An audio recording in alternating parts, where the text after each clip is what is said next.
Baik,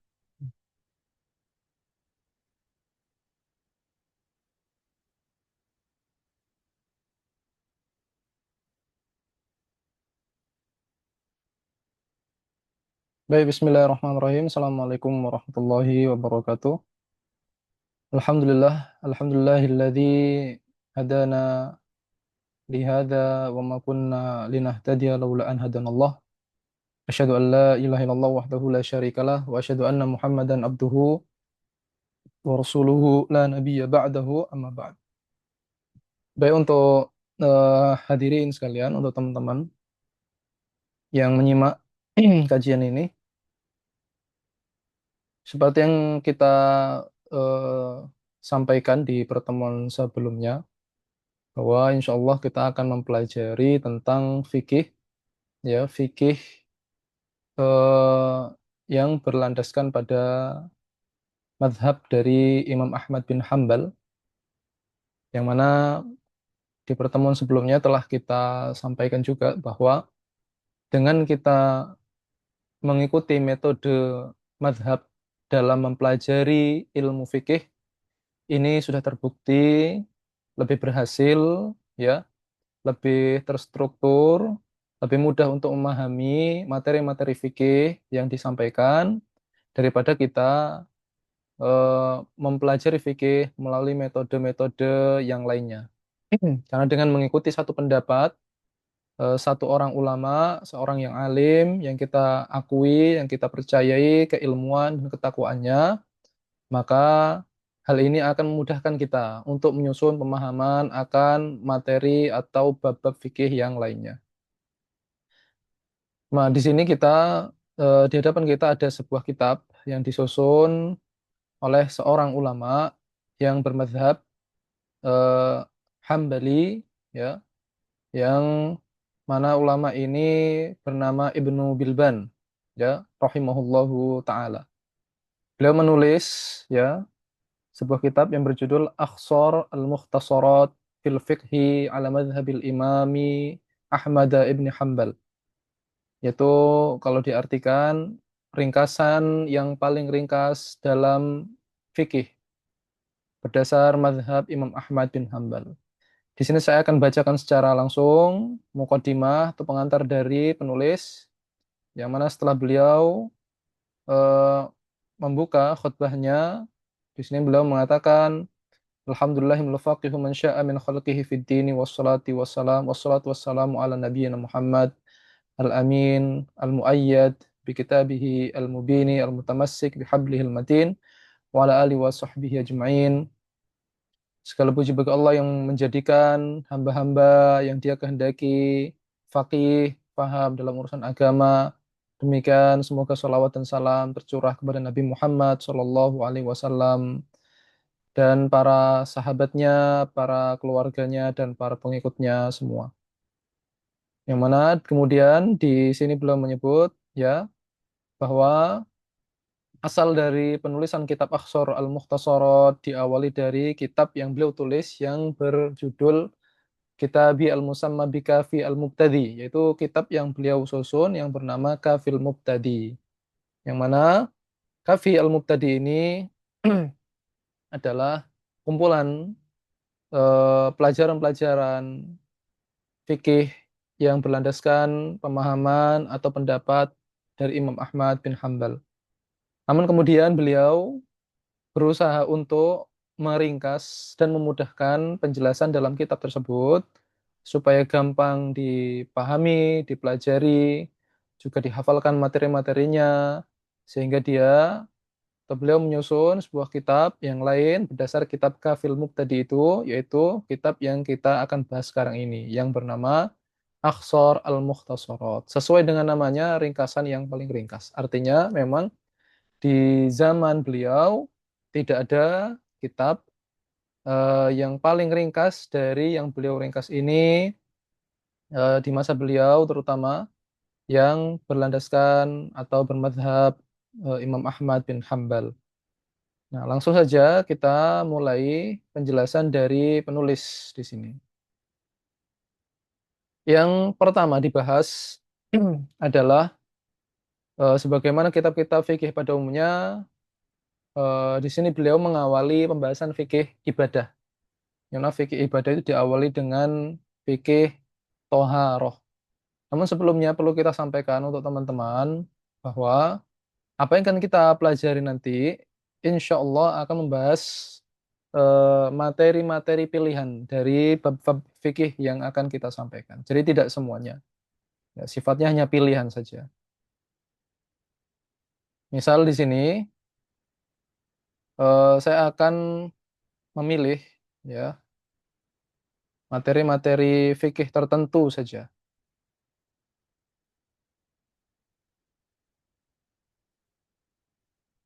Nah, sebentar, ini saya tampilkan dulu. Nah,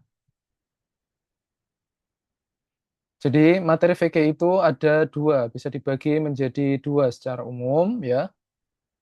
Ada fikih ibadah, ada fikih muamalah. Fikih ibadah nanti akan kita pilih-pilih ya materinya. Fikih ibadah ini itu nanti insya Allah kita akan membahas ibadah pertama toharoh tentunya. Toharoh, kemudian berhubungan dengan itu adalah bab sholat, kemudian puasa, zakat. Nah, ini kurang lebih adalah materi utama kita. Kenapa kita pilih materi-materi ini? Karena ibadah-ibadah yang kita sebutkan di sini ini sifatnya pasti rutin. Pasti kita kerjakan ya setiap waktunya.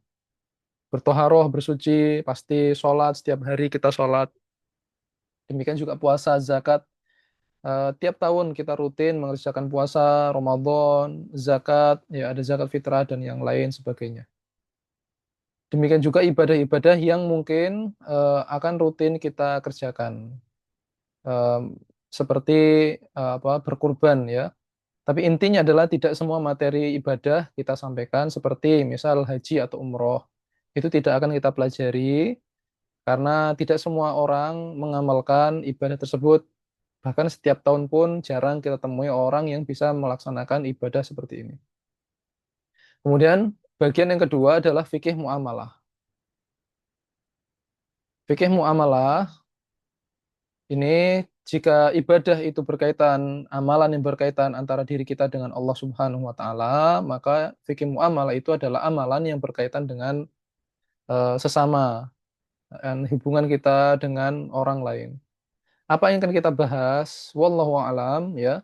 Dari eh, pengalaman saya pribadi yang paling banyak ditanyakan terkait masalah muamalah ini adalah fikih pada bab jual beli dan yang berkaitan dengannya ya.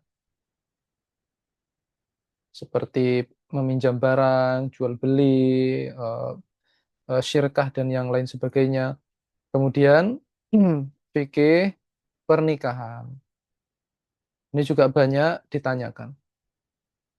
Misal apa hukumnya nikah siri, bagaimana kalau ada orang yang pernikahannya tidak sah, anaknya nasabnya ke siapa, bagaimana perwaliannya dan yang lain sebagainya. Ini banyak ditanyakan oleh orang-orang ya pada kami pribadi. Di pembahasan kita kurang lebih pokoknya ada 6 yang mungkin kita nanti sambil berjalan ada satu dua materi lain yang akan kita sisipkan. Kemudian pembahasan yang pertama itu fikih toharoh. Apa makna dari toharoh? Ya, apa makna dari toharoh? Toharoh itu secara bahasa, ya, saya sebutkan secara bahasa. Toharoh secara bahasa artinya membersihkan, ya. Toharoh artinya membersihkan. Kita habis cuci tangan, ya, habis makan, tangan kita kotor, kemudian kita mencuci tangan kita, ini disebut toharoh.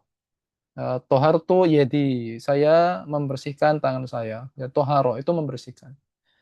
Rumah kita kotor, banyak sampah, banyak debu, kita bersihkan. Ini juga disebut toharoh, membersihkan. Demikian juga apabila kita mau sholat, berwudu, ini juga disebut toharoh. Jadi dari segi bahasa, toharoh itu sebenarnya adalah membersihkan. Namun, berhubung makna bahasa ini sangat luas, ya, Maka di sini kita menyampaikan pengertian istilahnya, istilah syariat. Ya, istilah syariat apa? Istilah syariat itu toharo itu adalah bisa dimaknai membersihkan diri atau membersihkan atau lebih tepatnya membersihkan sesuatu dari hadas dan najis, ya, sesuai tuntunan syariat. Nah, ini ya, teman-teman bisa mungkin bisa lihat di layar nanti catatan saya. Jadi menurut istilah itu toharo itu artinya membersihkan sesuatu dari hadas atau najis, ya, sesuai tuntunan syariat. Sehingga ketika kita membahas toharoh yang menurut istilah syariat di sini, tentu pembahasan kita nantinya berkaitan dengan ibadah, ya, yaitu toharoh yang sifatnya berhukuman apa yang hukumnya sunnah atau yang hukumnya wajib. Ya, seperti mandi, ada yang mandi wajib, ada mandi sunnah. Wudhu juga ada wudhu wajib, ada wudhu sunnah. Ya, demikian yang lainnya. Namun, tidak akan membahas atau bukan masuk pada cakupan pembahasan kita, yaitu toharoh selain yang tidak berkaitan dengan syariat. Seperti tadi, kita habis makan, tangan kita kotor, itu memang dari segi bahasa disebut toharoh, tapi itu tidak dalam kajian kita. Tidak akan membahas seperti itu. Karena ini hukumnya mubah. Ya, aktivitas-aktivitas sehari-hari yang kita sebutkan tadi, menyapu rumah, membersihkan mandi setiap pagi karena badan kita mungkin bau apek, ya. Kemudian kita membersihkan diri, mandi. Ini semua adalah aktivitas mubah. Yang namanya mubah itu silakan dikerjakan, tidak ada pahala, juga tidak ada dosa. Mubah, silakan. Adapun yang kita bahas dalam fikih itu adalah toharoh yang kaitannya dengan pahala, adanya ibadah, dan yang lain sebagainya. Sehingga nanti mungkin pembahasan kita terbatas pada masalah seperti wudhu, mandi, mandi wajib, atau mandi sunnah, dan yang lain sebagainya. Baik, langsung saja di sini penulis ya mengatakan, Kitab Toharoh, kitab tentang toharoh. Makna toharoh telah kita sampaikan tadi. Al-miyahu salah satun. Air itu ada tiga macam. Jadi di sini beliau mengawali pembahasan dengan macam-macamnya air. Karena memang pada asalnya seseorang yang mensucikan dirinya, membersihkan dirinya, itu menggunakan air. Ya, asalnya menggunakan air. Sedangkan air itu ada tiga macam, kata beliau. Ini supaya kita paham mana air yang bisa digunakan untuk bertoharoh, untuk beribadah, dan mana air yang tidak bisa digunakan untuk beribadah. Al-awwalu tohurun. Yang pertama adalah air yang disebut air tohur. Air tohur itu artinya air yang suci dan mensucikan. Ini saya tulis di sini.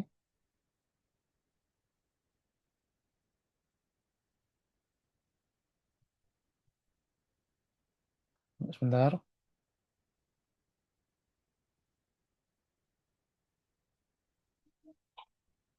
Nah, ini saya tulis.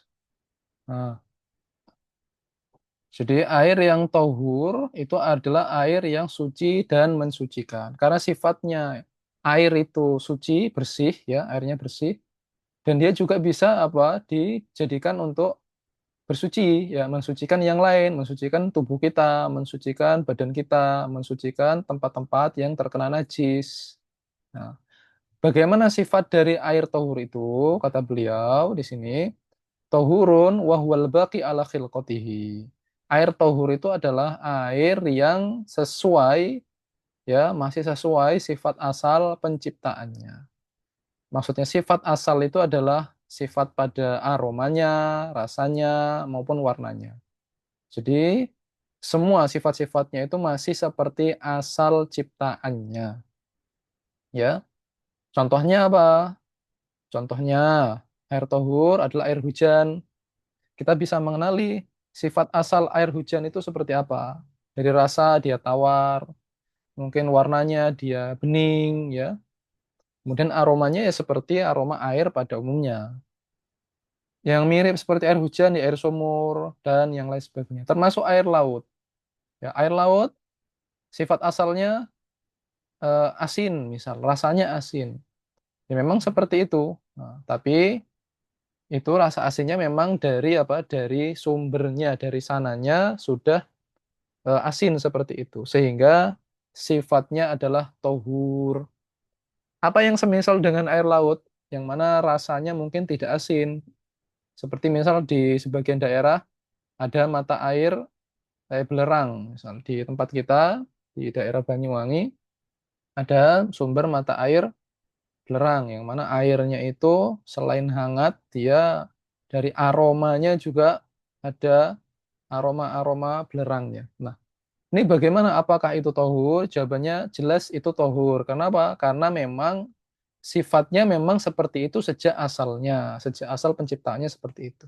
Beda jika misal kita memiliki bak mandi, yang mana bak mandi ini dia dari sumur yang normal, kemudian kita masuki sesuatu, kemudian aromanya berubah, warnanya berubah, ya maka ini di luar dari sifat tohur yang tadi kita sampaikan. Kemudian apa selain eh, air belerang itu, selain itu adalah misal air kapur. Ada sebagian daerah seperti mungkin di daerah Gresik dan sekitarnya itu yang berdasar pengalaman saya airnya itu dia warnanya mungkin tidak terlalu bening, ya. Dia bercampur dengan zat kapur dan semisalnya. Nah, ini apakah suci? Ya jelas itu tohur, suci dan mensucikan. Nah, kemudian mu'alif di sini mengatakan wa minhu makruhun, di antara air tohur itu ada yang hukumnya makruh. Jadi tohurun makruh. Tohurun makruh bagaimana? Maksudnya yaitu air itu suci, airnya bersih, namun seandainya ada yang lain, hendaknya kita bersuci dengan air yang lain. Itu lebih baik. Meskipun jika kita pakai, insya Allah wudhu kita sah, mandinya sah, ya, karena airnya tohur. Apa contohnya? Contohnya adalah kamu tagoyirin bigoyiri mazij. Seperti air yang berubah sifatnya tadi dengan bigoyiri mazij, yaitu dengan benda-benda yang tidak larut. Nah, ini ya. Itu air yang berubah sifatnya karena bercampur ya, bercampur dengan benda larut. Contohnya benda yang tidak larut apa ya? Misal kemasukan kapur barus ya ada di sebagian kamar mandi ada apa orang yang sengaja menaruh kapur barus di dalam bak airnya itu ada kapur barus yang bundar itu yang warna-warni ditaruh sana memang tujuannya untuk memunculkan aroma wangi supaya eh, supaya apa? Tidak bau ya dari aroma-aroma kamar mandi itu. Nah, ini bagaimana hukumnya? Yaitu airnya tohur. Hanya saja apa hukumnya apa makruh. Termasuk misal kemasukan daun, daun tidak larut di dalam air ya. Masih bisa dipisahkan antara barangnya dengan airnya. Nah, tapi kemudian kadang kalau dia kemasukan daun, mungkin airnya itu berubah menjadi agak keijo-ijoan gitu ya. Nah, seperti itu. Makanya seperti ini disebut tohurun makruh. Ya, hukum asalnya sah, dipakai, boleh. Cuma kalau ada yang lain maka lebih baik. Mungkin ada yang bertanya, Ustadz, bagaimana kalau misalkan kasusnya seperti memandikan jenazah? Memandikan jenazah itu jelas airnya dicampur, misal kapur barus atau yang lainnya. Nah, hukum makruh ini menjadi hilang jika ada kebutuhan. Ya, hukum makruh di sini akan hilang jika ada kebutuhan. Jika tidak ada kebutuhan, maka hukumnya adalah makruh. Meskipun dipakai sekalipun tidak masalah, artinya tetap sah. Nah, ini jenis air tohur yang pertama. Ini saya tulis di sini. Tohur makruh. Kemudian yang kedua adalah tohurun muharram. Nah, ini beliau mengatakan wa muharramun. Di antara air yang tohur itu ada yang muharram, ada yang diharamkan. Ya, airnya suci, tohur. Cuma dia haram dipakai. Apa artinya haram dipakai? Haram dipakai itu jika kita pakai, ya, kita akan berdosa, ya. Kita berdosa. Selain berdosa, wudhu yang kita kerjakan dengan menggunakan air dari air yang haram tadi itu, maka tidak sah. Wudhunya tidak sah atau mandinya tidak sah. Demikian ibadah-ibadah yang berkaitan dengan wudhu tadi itu juga tidak sah. Misal habis itu kita sholat, sholatnya juga katut tidak sah. Yang mana, kata beliau, air yang muharram ini la yarfa'ul hadas. Ya, dia tidak bisa digunakan untuk membersihkan hadas. Wa yuzilul khobath. Namun dia masih bisa untuk membersihkan najis. Nah, jadi kalau untuk hadas, dia tidak bisa. Baik hadas kecil maupun hadas besar, dia tidak bisa. Jika airnya itu muharram, airnya itu haram, meskipun suci. Hanya bisa digunakan untuk najis. Apa bedanya hadas dan najis? Untuk sederhananya, hadas itu adalah sifat yang melekat pada diri seseorang, ya, sehingga menghalangi dia untuk beribadah, ya. Misal kita habis buang air, ya, kotoran yang kita buang, ya, tinja yang kita buang itu disebut najis. Kencing yang kita buang, ya, airnya itu najis, ya, kencingnya itu najis. Nah, diri kita yang setelah kita buang air tadi itu, kita apa, melekat pada diri kita sifat hadas, sehingga kita tidak bisa langsung sholat, langsung baca Quran dan yang lain sebagainya. Maka harus bersuci dulu. Jadi ini perbedaan antara hadas dan najis. Hadas itu sifat yang melekat pada diri kita sehingga menghalangi kita beribadah. Sedangkan khobath atau najis itu adalah benda, ya, benda kotor, ya, yang menghalangi dari ibadah itu sendiri. Ya, kalau melekat pada diri kita, najis itu harus dibersihkan. Jika tidak, ibadahnya tidak sah. Baik, contoh air yang tohur, yang muharram. Wahwa al-maghsub. Di antaranya adalah air hasil rampasan milik orang lain. Ya, ini. Jadi mungkin kalau dahulu, ya, contoh dari muallif ini di orang yang sering bepergian di padang pasir, ya, di tanah Arab, yang namanya air itu tentu sangat bernilai sekali. Bahkan dalam kondisi kritis mungkin bisa menjadi lebih mahal, lebih dibutuhkan daripada uang atau emas, ya. Mungkin dia pengen beribadah, niatnya baik, tapi kemudian air yang dia gunakan untuk beribadah itu dari hasil ngerampas haknya orang lain. Nah, ini jelas hukumnya haram. Dan jika digunakan, maka ibadahnya tidak sah. Bagaimana para ulama Hanabilah berdalil? Kenapa tidak sah? Karena memang ada sebagian ulama yang menganggap orang yang menggunakan harta untuk beribadah sedangkan hartanya dari haram, meskipun ibadahnya sah, tapi dia berdosa. Ada pendapat seperti itu. Namun di sini Hanabilah, ya, pendapat Hanabilah adalah jika orang itu beribadah dengan menggunakan harta yang diharamkan, selain dia tidak sah apa ibadahnya, dia juga berdosa. Jadi ada sedikit perbedaan. Jadi yang tadi sah, tapi dia berdosa. Sedangkan Hanabilah menganggap tidak sah dan sekaligus berdosa. Ya, wahwal maksub, yang mengambil atau merampas hak air milik orang lain. Ya.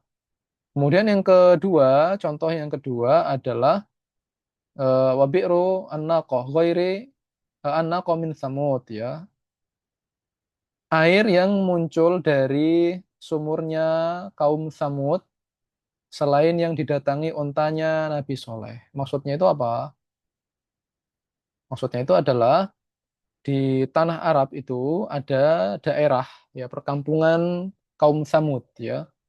Yang mana perkampungan kaum Samud itu, di sana ada mata air, beberapa mata air. Namun oleh Nabi Soleh tidak diperkenankan untuk dimanfaatkan kecuali mata air yang didatangi oleh untanya saja. Yang mana unta ini adalah unta mukjizat yang Allah ciptakan, ya, sebagai mukjizatnya Nabi Soleh kepada kaumnya. Maka satu sumur, satu mata air itu dipilih oleh si unta itu sehingga itulah satu-satunya mata air yang dipakai untuk beribadah, untuk minum dan yang lain sebagainya. Adapun yang lainnya tidak boleh dipakai. Ini sebagai ujian dari Allah kepada kaum Tsamud. Namun ternyata mereka tidak mau mengindahkan pernyataan dari nabinya tersebut. Sehingga syariat ini diikuti oleh kita, syariat Islam, maka sumur yang tadi itu tidak boleh dimanfaatkan, kecuali sumur atau mata air yang didatangi untanya Nabi Soleh. Ya mungkin ini tidak akan kita amalkan bagi penduduk luar daerah Arab Saudi ya. Tapi misalkan kita datang ke sana, kemudian kita melaksanakan umroh, terkadang ada travel-travel yang ajak kita untuk berkunjung ke tempat bersejarah. Nah, kita harus paham juga bahwa tidak semua mata air yang ada di tempat itu boleh untuk kita gunakan bersuci. Nah, ini apa? Muharram, ya. Dalilnya adalah eh, dalam hadis ya Rasul mengatakan innallaha thayyibun la yaqbalu illa thayyiba. Allah itu baik dan hanya menerima yang baik-baik saja. Jadi kalau kita mau beribadah ya kepada Allah, tapi harta yang kita gunakan tadi misal ya seperti mencuri barang orang lain atau mengambil sumur dari sumur yang terlarang tadi, hartanya itu harta haram. Ya, meskipun niatnya untuk ibadah, untuk beribadah kepada Allah, tapi jika harta yang digunakan itu haram, maka Allah tidak akan menerima. Ya, itu makna dari hadis itu. Sehingga ini yang menjadi dasar para ulama, terutama Hanabilah, mereka mengatakan orang yang menggunakan tohurun, air tohur meskipun tohur tapi dia muharram, maka selain berdosa, ibadahnya tidak sah. Kalau ada orang mencuri air pakai wudhu, tidak sah. Wudhunya tidak sah, sholatnya tidak sah, tilawah Al-Qur'annya tidak sah, tawafnya dan yang lain sebagainya jika dia beribadah berdasarkan atau menggunakan air ya dari hasil curian tadi. Nah, ini adalah jenis air yang pertama yaitu apa? Eh, air tohur.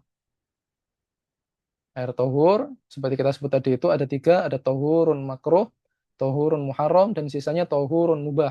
Tohurun mubah itu air tohur yang memang mubah dipakai, ya selama dia tidak makruh, sebagaimana sifat-sifat yang kita sebutkan tadi, dan dia tidak muharram, ya tidak haram, berarti dia termasuk kategori air tohur yang memang dia bisa digunakan untuk aktivitas beribadah, bersuci, dan yang lain sebagainya. Ya, ini mungkin pembahasan pertama kita. Insya Allah kita lanjutkan di video yang berikutnya. Barakallahu li wa lakum. Sallallahu alaihi wasallam ala nabiyina Muhammad wa ala alihi wa ashabihi ajma'in. Wa akhiru da'wana anil hamdulillahi rabbil alamin.